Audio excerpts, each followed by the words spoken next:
每个天津娃娃心中都有自个儿最爱吃的那家水馅包子。您最爱吃哪家包子？我们一块儿的小伙伴跟我说这家包子挺不错的，咱们来尝尝。大家好，我是姐姐，我朋友现在在兴盛里这边，延吉老故乡包子铺。您好，您好，来2两猪油的，再来2两3鲜的，再来1屉酱油青椒的。你喝小米粥还是鸡蛋汤还是什么？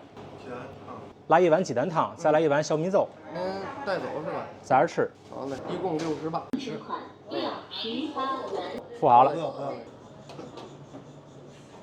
酱油青椒是小屉精品的，正在包。先来尝这猪油水馅包。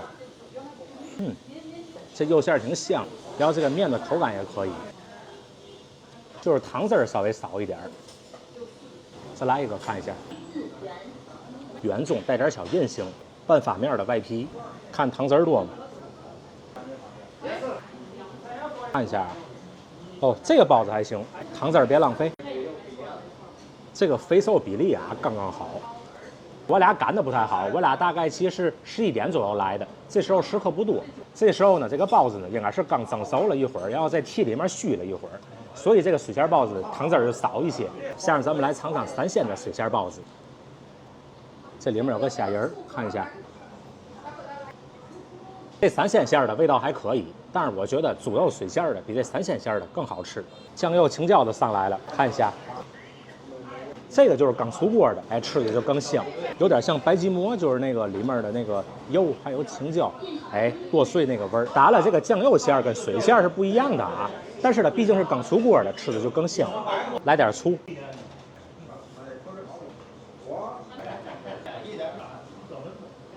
小米粥。